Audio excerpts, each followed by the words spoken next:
Good afternoon, everybody. Uneducated Economist here. Thought I'd talk a little bit about the labor market. Now, there is obviously a labor shortage taking place throughout the nation. It seems like everywhere you go, there's help wanted signs, and every business seems to want to bring in more employees and having a difficult time even sourcing out employees to bring in to apply. So, like some places like the fast food industry is like trying to lure people in to apply for jobs with like free food. They're like, hey, come in and get like, an order of like chicken wings if you apply for this job.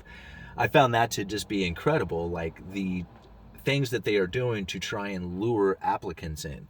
Sign-on bonuses of like $500 at a lot of these fast food restaurants, and then or just service sector, in general. But then it goes way even more than that. Like locally, I saw down the coast a ways, they were advertising $6,500 sign-on bonus to be a school bus driver. That's if you had experience. And then if you didn't have experience, any credentials or anything, it was a $4,500 sign-on bonus. So still, I mean, that's pretty dang good, as far as like a bonus to just sign up. And then I've heard of like, some of the more critical positions for like nursing and stuff like that, a sign-on bonus of like $40,000 to be a nurse. I mean, holy moly, there is obviously a labor shortage taking place. And I was thinking after I swung through, like yesterday I was thirsty, so I went through the fast food restaurant and I just went through the drive-through and I bought a soda, like a soda pop.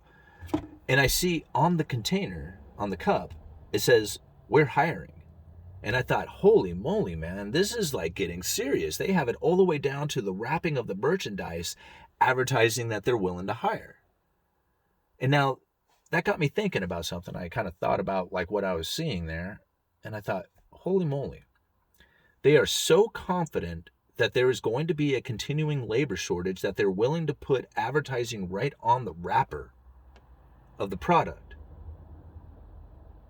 They don't see the labor shortage ending.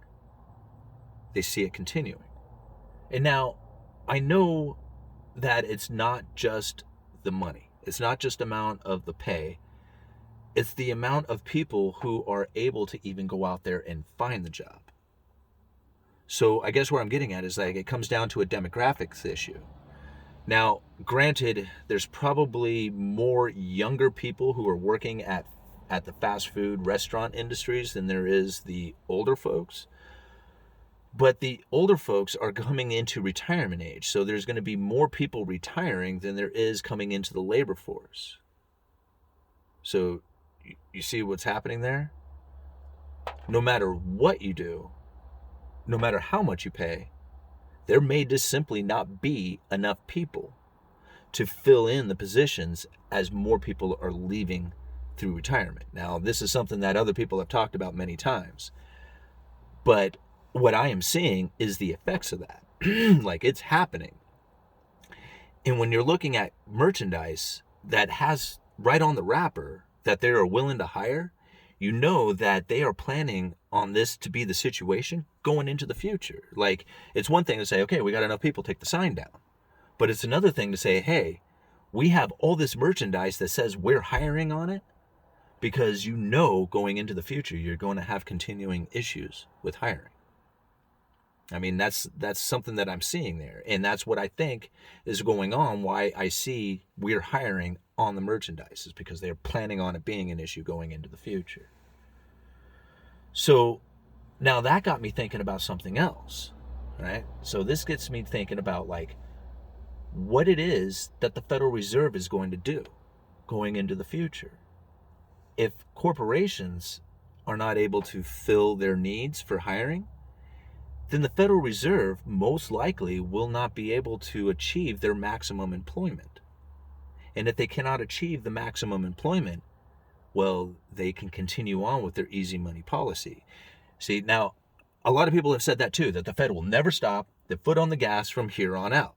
Like, there is no backing away from the quantitative easing and the easy money policy. And I said, no, that can't possibly be. They will completely destroy themselves if they were to do that. At some point, they are going to ease up. They're going to ease off on the quantitative easing, and they're going to raise interest rates. I mean, at some point, I feel that that's going to happen. However, for the condition to exist for the Federal Reserve to react in those kind of ways, like to tighten up and to pull in some of the money supply, well, they have to have two things going. They have to have low and stable prices of around 2% average inflation over a period of time, whatever the hell that means, because nobody, I think, quite understands exactly the way the Fed is determining what inflation is. And by the time it does come, they just change the metrics on it and compare it to the way they had before. When they say inflation was running at such and such percent back in the 70s, well, they say it's running that much back in the 70s, but then they don't compare inflation the same way that they used to the way that they are judging it today. So they say inflation is running at this today, and it was running at that back in the 70s. There's the difference between the two, but the difference really is more about the way that they judge it, because they're not judging inflation the same way any longer. So inflation is kind of like a weird indicator to me, because really it's more about whatever the Fed decides that it's going to be and present that out there, because we don't know if it's a 2% inflation that they're looking at that's going to change their actions, or if it's the 2% over 5 years or 10 years. I mean, what is it that the Federal Reserve is looking at that determines that 2% average inflation that would get them to change the way they conduct their monetary policy? I think the only people who really know is the Federal Reserve. When it's time to change the policy, then they'll say, okay, the average 2% inflation rate has been met, and now we can do something about it. But until then, they can just make it up and say, well, it hasn't run long enough, or we're looking for other indicator to say that, the inflation rate has achieved that 2% average inflation. Nobody knows what that is. And I don't even think the Fed knows. So the other mandate is maximum employment. So until the Fed has achieved maximum employment, they're not going to change the way they do their monetary policy, or at least the direction of their monetary policy, whether you're easing or tightening. I think that as long as the employment has not achieved their maximum employment, they will continue to be in that monetary easing. Even though they may back away from the easing of it, I think it'll be continually easing so long as that unemployment has, or as long as the employment has not achieved that maximum employment. Does that make sense? So, as long as we're hiring on these cups, they're not achieving maximum employment. And if they can't achieve maximum employment, then that gives the Federal Reserve all the ability in the world to continue on with their monetary easing, even if inflation is running at the average of 2% or whatever it is. It's about the maximum employment. You got a demographics problem. People that are retiring at the same time, you have less people coming in to fill those positions. You will never achieve a maximum employment in that kind of condition. You see where I'm getting at? So the Federal Reserve saying we're waiting to see maximum employment, that will never come, ever. So again, it's up to the Fed's decision on what it is that they decide is maximum employment. I mean, to me, if there's jobs out there that are not being filled and people are not going into them, then you're at maximum employment, right? All the people who want a job have one. There's jobs available. That's that. But their maximum employment is a much different idea. And what exactly maximum employment? I don't know. Because full employment to me, again, would be like anybody who wants a job can go out and get one. Whether it's the job you truly want is a different story. But if you want a job, you should be able to go and get one. And right now, I believe that's the condition that we're in. So, I don't know. I mean, what is maximum employment? What is, 2% average inflation?